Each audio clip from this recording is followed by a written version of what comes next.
নমস্কাৰ MD plus নিউজলৈ সমূহ দৰ্শক মই মৃণালী স্বাগতম জনাইছো আৰু এনেকুৱা খবৰসমূহ পাই থাকিবলৈ আমাৰ এই চেনেলটি ছাবস্ক্ৰাইব কৰিব লগতে ভিডিঅ'টিত লাইক এটা কৰি শ্বেয়াৰ কৰিবলৈ নাপাহৰিব। এখন যুঁজ নিশ্চয় এবাৰ গৌৰৱ গগৈৰ বিৰুদ্ধে কংগ্ৰেছৰ বিৰুদ্ধে আমাক ধ্বংস কৰাৰ যি মানসিকতা গৌৰৱ গগৈয়ে কৰিছে, গতিকে গৌৰৱ গগৈ আৰু কংগ্ৰেছ বাহিনীক আমি আৰু সহ্য কৰি বহি নাথাকিম। এতিয়া কিন্তু যুদ্ধ তেওঁলোকে কৈছিল নহয়, যুঁজ এখন হ'ব। আমি কৈছোঁ এতিয়া বিজেপিয়ে কৈছোঁ এখন যুঁজ নিশ্চয় এবাৰ গৌৰৱ গগৈৰ বিৰুদ্ধে কংগ্ৰেছৰ বিৰুদ্ধে।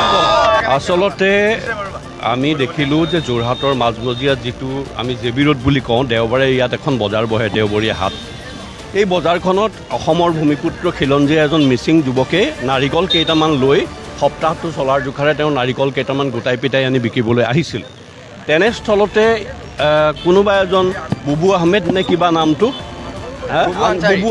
বুবু আনচাৰী নামৰ এজন যুৱকে নাৰিকলৰ দাম দৰক লৈ পেলাই ল'ৰাটোক খেদি কৰিছে, লগতে উচ্চ স্বৰত চিঞৰি সকলোৱে শুনাকে কৈছে কৰিম, তাক কৰিম বুলি কৈছে, কোবাব পাৰিম কোবাই খেদি ফুৰিছে। এই কথাটো হ'বলৈ সম্ভৱ হৈছে কাৰণ যোৰহাটৰ সন্মানীয় সাংসদ গৌৰৱ গগৈ ডাঙৰীয়াই মিয়া অধ্যুষিত অঞ্চলসমূহলৈ গৈ সভাই সমিতিয়ে মিয়াৰ পক্ষ লৈ খিলঞ্জীয়াৰ বিপক্ষে থিয় দি তেওঁলোকে যি আচলতে হঠকাৰী, যিটো অসমীয়াৰ কাৰণে যিটো হঠকাৰী যেনেকুৱা পদক্ষেপ লৈছে, এইটো কাৰণে অসমীয়াৰ কাৰণে শুভ লক্ষণ নহয় আৰু ই আচলতে অসমীয়া খিলঞ্জীয়া মানুহসকলক বহুত পিছলৈ লৈ যাব। আমাক ধ্বংস কৰাৰ যি মানসিকতা গৌৰৱ গগৈয়ে কৰিছে, গতিকে গৌৰৱ গগৈ আৰু কংগ্ৰেছ বাহিনীক আৰু এই মিয়াৰ পক্ষ লোৱা বাহিনীটোক আমি সকীয়াই দিব বিচাৰিছোঁ ইয়াৰ জৰিয়তে যে যোৰহাটৰ নিচিনা ঠাইটো যেতিয়া এইটো হ'ল, আমি আৰু সহ্য কৰি বহি নাথাকিম। এতিয়া কিন্তু যুদ্ধ তেওঁলোকে কৈছিল নহয়, যুঁজ এখন হ'ব। আমি কৈছোঁ এতিয়া বিজেপিয়ে কৈছোঁ এখন যুঁজ নিশ্চয় এবাৰ গৌৰৱ গগৈৰ বিৰুদ্ধে কংগ্ৰেছৰ বিৰুদ্ধে। এখন যুঁজ নিশ্চয় এবাৰ গৌৰৱ গগৈৰ বিৰুদ্ধে কংগ্ৰেছৰ বিৰুদ্ধে। আমাক ধ্বংস কৰাৰ যি মানসিকতা গৌৰৱ গগৈয়ে কৰিছে, গতিকে গৌৰৱ গগৈ আৰু কংগ্ৰেছ বাহিনীক আমি আৰু সহ্য কৰি বহি নাথাকিম। এতিয়া কিন্তু যুদ্ধ তেওঁলোকে কৈছিল নহয়, যুঁজ এখন হ'ব। আমি কৈছোঁ এতিয়া বিজেপিয়ে কৈছোঁ এখন যুঁজ নিশ্চয় এবাৰ গৌৰৱ গগৈৰ বিৰুদ্ধে কংগ্ৰেছৰ বিৰুদ্ধে। আচলতে আমি দেখিলোঁ যে যোৰহাটৰ মাজমজিয়াত যিটো আমি জেবি ৰোড বুলি কওঁ, দেওবাৰে ইয়াত এখন বজাৰ বহে, দেওবৰীয়া হাট। এই বজাৰখনত অসমৰ ভূমিপুত্ৰ খিলঞ্জীয়া এজন মিচিং যুৱকে নাৰিকল কেইটামান লৈ সপ্তাহটো চলাৰ জোখাৰে তেওঁ নাৰিকল কেইটামান গোটাই পিটাই আনি বিকিবলৈ আহিছিল। তেনেস্থলতে কোনোবা এজন বুবু আহমেদ নে কিবা নামটো,